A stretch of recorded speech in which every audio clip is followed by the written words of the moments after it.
जो ऋषभ देव की मूल बात है वो ये कि विषय विमुखता। योग दर्शन में ये 8 हैं उसके अंग योग के, यम, नियम, आसन, प्राणायाम, प्रत्याहार, धारणा, ध्यान, समाधि। ये समाधि से जो पहले की स्थिति है ध्यान, वो है क्या? ध्यानम निर्विषम मनः। जो विषय, व्यक्ति, वस्तु, दृश्य, घटना और विचार मुझे व्याकुल करता है, मुझे वहां नहीं जोड़ना है। मन को इतनी चतुराई सिखाओ,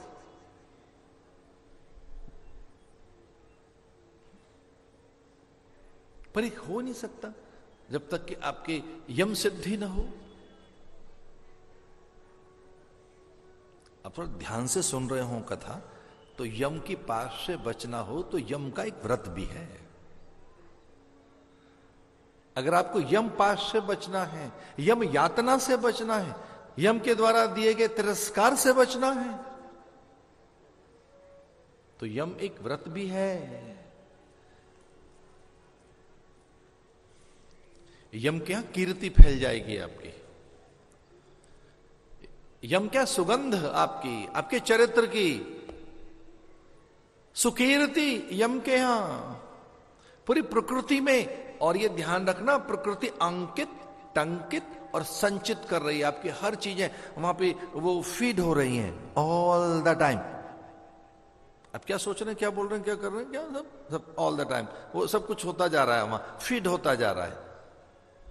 उसी समय अंकित होता जा रहा है। अंकित माने काउंटिंग होती जा रही है, टंकित माने वहां वो फीड होती जा रही है अंदर अंदर सब चीजें। संचित एक डेटाबेस बनता जा रहा है आपका। आपको क्या लगता है जब आपके प्राण जाएंगे तभी पूरा डेटाबेस बनेगा आपका ना? हर पल प्रकृति टंकित कर रही है, संचित कर रही है, अंकित कर रही है, संग्रहित कर रही है। वैसा ही आपका भोग भाग्य और इस तरह की चीजें बना रही है। आपके कहीं प्राण छूटेंगे तब आपको देह कैसी मिलेगी ना? ये तो अभी से तैयारी चल रही है कि अगली देह कैसी बनेगी आपकी। आप क्या होंगे? मनुष्य होंगे, पंछी परिंदे होंगे, पर्वत और पादप वनस्पतियां होंगे, प्रस्तर बनेंगे या एनिमल्स क्या?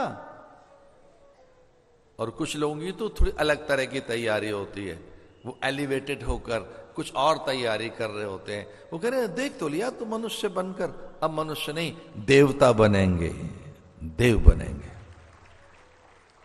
मनुष्य नहीं हो गया। इन साधुओं से पूछा कि आपकी कैसी तैयारी है?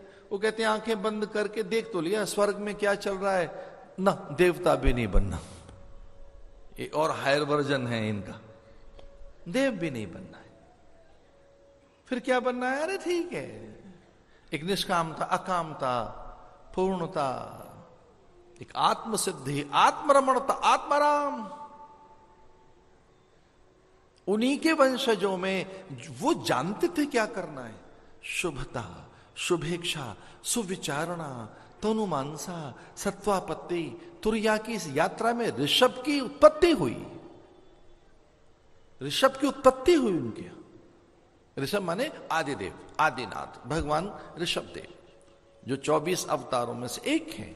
विष्णु के 24 अवतार, उनमें एक ऋषभ देव भी हैं। उन्हें प्रथम तीर्थंकर कहा गया और उसी क्रम में 24वां आया महावीर स्वामी, अंतर्यामी, मंगल मूर्ति भगवान महावीर स्वामी का आगमन हुआ। 24वें तीर्थंकर, गुरु नानक से लेकर दशमेश पिता तक की वो दशम गुरुओं की परंपरा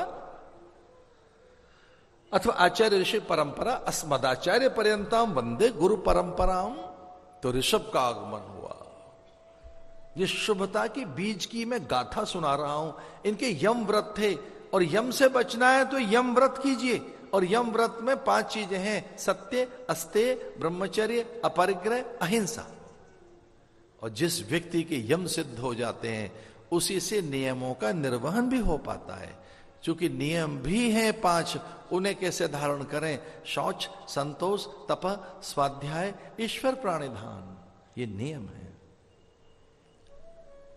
अब कुछ बहुत व्याकुल प्रकृति के साधक कभी कभी हमसे कहते हैं ध्यान नहीं लगता है। अरे ध्यान तो तब लगे ना जब पहले यम नियम सिद्ध हो। समाधि नहीं लग रही है, वो डायरेक्टली हमसे बात करते हैं, वो समाधि सिखा दीजिए। भैया पीएचडी है वो तो, पहली चीजें तो कर ले। अब वो क्या क्या है? अब यम नियम आसन प्राणायाम प्रत्याहार धारणा ध्यान। पहले ध्यान तो सीख, उससे पहले धारणा, फिर है प्रत्याहार प्राणायाम, फिर है आसन माने स्थिति, नियम और यम।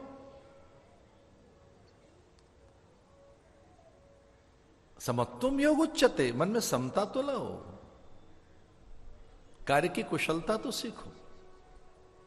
और जिनके पास में इस तरह का एक पवित्रता का बोध है, जो बहुत प्रासादिक जीवन जीते हैं, वहां कलात्मकता आ जाती है। कलात्मकता, वो बहुत ही आर्टिस्टिक हो जाते हैं। फिर उनके बोलने में आर्ट है, देखने में आर्ट है, उनके चलने में आर्ट है, वो बहुत ही कलात्मक होते हैं। वो बड़े सुंदर तरीके से जीवन को जीते हैं।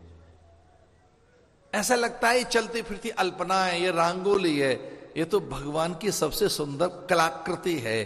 क्योंकि भगवान की कला और उनके अंश शुभता में छुपे हुए हैं। शुभता में एक कलात्मक, ये जो आर्ट ऑफ स्पीच है, जो आर्ट ऑफ लर्निंग है, लिसनिंग है, राइटिंग है, ये art of speaking, art of listening. बहुत से अच्छे लोग हैं जिनको आर्ट ऑफ स्पीकिंग, या उनको अच्छा बोलना तो आता है पर सुनना नहीं आता, दूसरों की सुनते कम है। वो बोल तो बहुत अच्छा लेंगे, सुनना भी तो एक आर्ट है। हम दूसरों को सुने भी तो सही। शुभता में सारी चीजें।